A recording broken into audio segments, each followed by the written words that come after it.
Shahzoda Matchonova kinoga qachon qaytishi haqidagi savolga javob berdi. Kanalimizni birinchi marta ko'rib turgan bo'lsangiz, obuna bo'lishni va videoga like bosishni unutmang. April May is not. O'zimdan o'zimgacha, Berlin, Oqqo'rg'on, Qalbim o'g'risi va boshqa ko'plab filmlardagi yorqin ijrosi bilan tanilgan. Aktrisa Shahzoda Matchonova muxlislarining uning ijodga qachon qaytishi haqidagi bir nechta savollarga javob berdi. Aktrisa o'zining Instagram sahifasida nima uchun so'nggi yillarda ijod qilishdan to'xtab qolgani haqidagi turli fikrlarga quyidagicha izoh berdi. Menga keladigan juda ko'p savollar aynan kino haqida. Barcha qachon ekranlarga qaytishim, nima uchun yo'q bo'lib qolganimni so'rab yozadi. Meni sog'inganlarga katta rahmat. Sizning xatlaringiz meni doim quvontiradi. Men ham barchangizni, premyeralarni sog'inganman. Xudo xohlasa kinoga qaytish niyatim bor. Faqat aynan qachon ijodni boshlashim noma'lum, dedi Shahzoda. Ijtimoiy tarmoqlar foydalanuvchilari tomonidan keladigan turli salbiy izohlar va negativlarga qanday munosabatdasiz?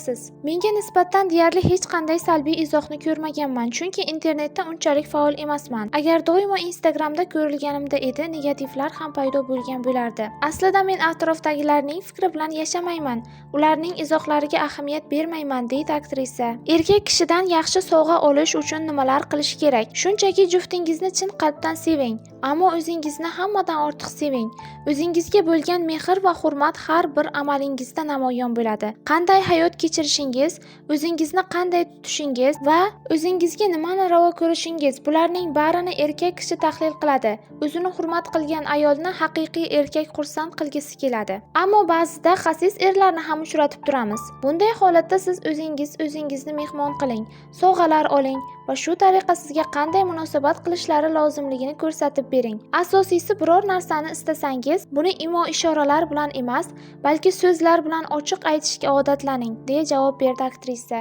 Ma'lumot o'rnida, mahoratli aktrisa Shahzoda Matchonova 1987-yilning 8-avgust sanasida Qoraqalpog'istonning Nukus shahrida tug'ilgan. U oilada 3 nafar farzandning o'rtanchasi bo'lgan, ya'ni uning akasi va ukasi bor. Aktrisa san'atkorlar oilasida voyaga yetgan. Uning bobosi O'zbekiston, Qoraqalpog'iston va Boshqirdiston xalq artisti Bayram Matchonov hisoblanadi.